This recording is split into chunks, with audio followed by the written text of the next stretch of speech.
Naganap ang kwento na ito noong 1887 sa bansa ng Pransya. 14 na taon noon si Teresita.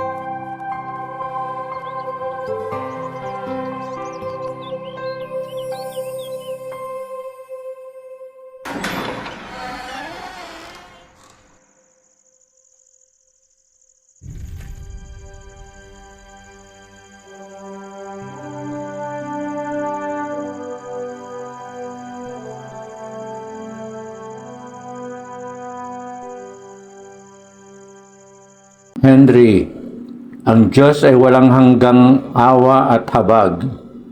Malalim ang kanyang habag para sa atin. Mahal niya ang lahat ng makasalanan. Kahit napakalaki ng iyong kasalanan, ay patatawarin ka niya. Kung pipiliin mo magsisi at magbalik loob sa kanya. Umalis ka! Umalis ka na! Walang Diyos!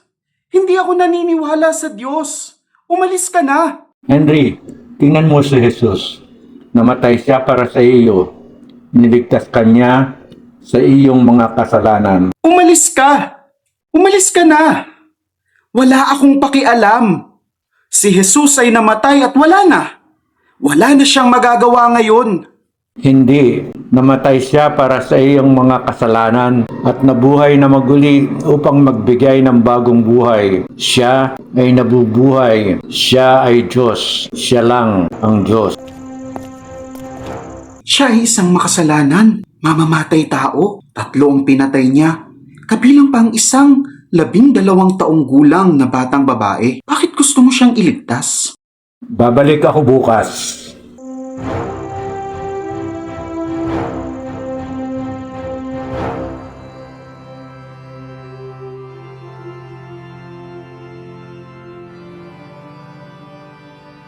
Sinasabi ko sa inyo, magkakaroon ng higit na kagalakan sa langit dahil sa isang makasalanang tumatalikod sa kasalanan kaysa sa 99 na matuwid na di nangangailangang magsisi.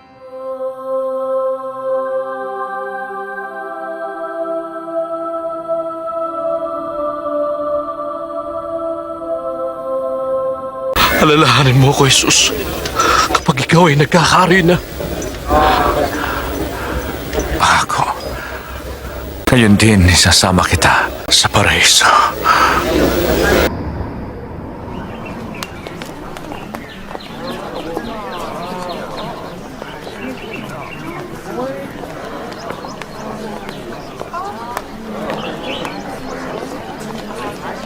Magandang umaga sa inyo. Magandang umaga, Tito. Si Henry Francini na pumatay ay mapaparusahan ng kamatayan. Dapat lang ipapatay si Francini. Di siya dapat kaawaan dahil marami siyang pinatay. Dapat siyang hatulan. Grabe, hindi siya nagsisisi sa ginawa niya.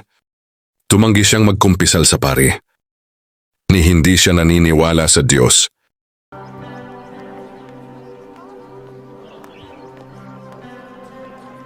Anong gumagambala sa'yo? Celine, narinig mo kanina na hinatulan sa kamatayan si Henry Francini. Pero nagtitiwala ako na ililigtas din siya ni Jesus. Katulad ng ginawa niya doon sa magnanakaw na nakapako sa tabi niya. Shh! Mamaya na natin pag-usapan. Tayo na!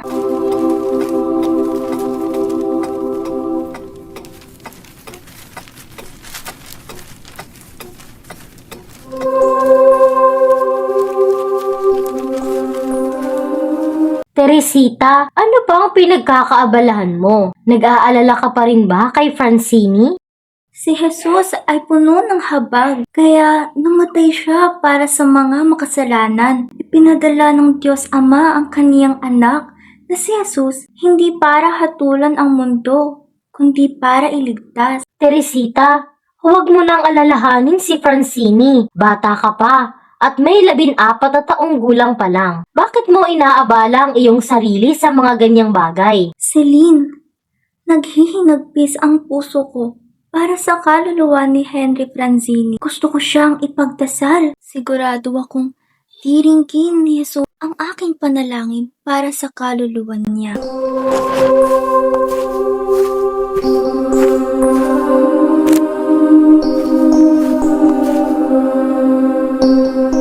Oh, para saan ito? Celine, pakibigay mo ito sa pari. Hilingin mo sa kanya na magdiwang ng banal na misa para sa kaluluwa ni Henry Franzini. Hindi kalooban ng Diyos Ama na mapahamak ang isa sa maliliit na ito. Pero hindi pa siya patay. Buhay pa siya. Oo, pero ito ang oras na kailangan niya ng awa at biyaya ng Diyos. Ang grasya ng Diyos ay sapat na upang ang kanyang kaluluwa ay magbalik loob. Hay nako, iba ka talaga. O sige, para sa'yo, gagawin ko.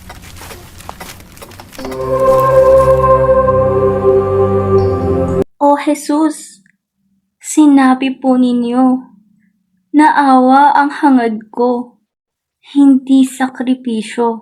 Hindi ako naparito upang tawagin ang mga matuwid, kundi ang mga makasalanan. Nagtitiwala ako sa iyo, naniniwala ako sa iyong walang hanggang awa at habag na matay ka para sa mga makasalanan. Naparito ka upang patawarin ang mga makasalanan, ang mga biyaya ng iyong paghihirap, kamatayan at muling pagkabuhay ay iniaalay ko para sa kaligtasan at pagbabalik loob ni Henry Franzini. O Panginoon, maawa ka kay Henry Franzini. Naway, bago siya mamatay, ay magsisisi at magbabalik loob siya sa iyo. O Jesus, pagkalooban mo siya ng awa sa kanyang puso. O Jesus, dinggin mo ang aking panalangin. O Panginoon, maawa ka. Naniniwala at may tiwala ako na hindi mo tatanggihan ang mga luha kong ito. O Jesus, ipinagdarasal ko na pagkalooban mo ako ng isang tanda na dininig mo ang aking kahilingan dahil si Henry ang una kong tinutulungang makarating sa langit.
Jesus, kawaan mo si Henry Franzini.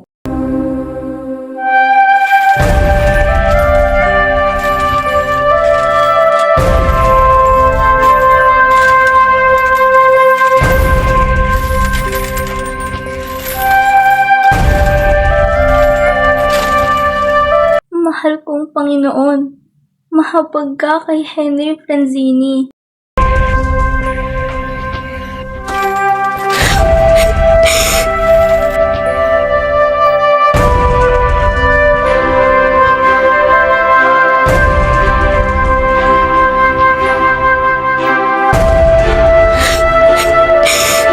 Sus, maawa po kayo kay Henry Franzini.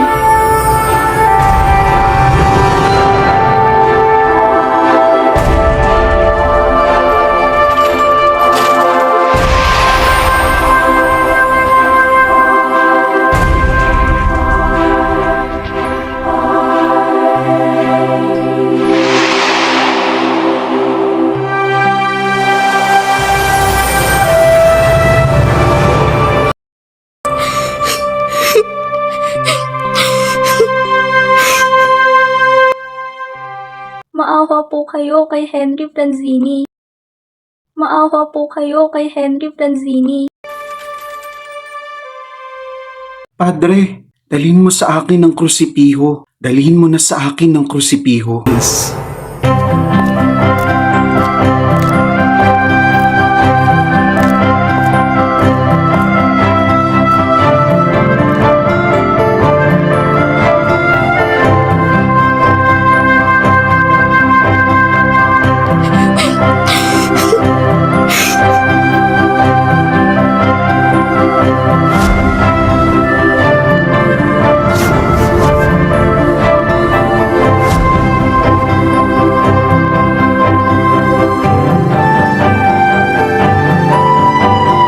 Uy, tinanggap na niya si Kristo!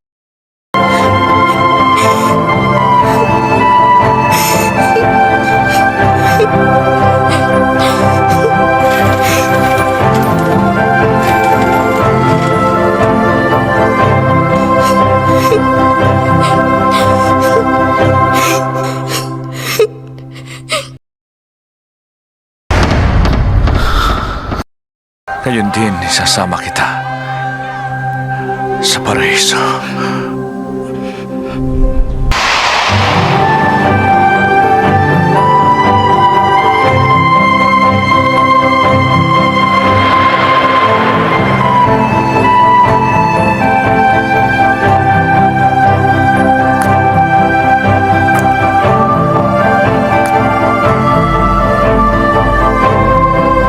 Panginoon at Diyos ko, papuri sa iyo.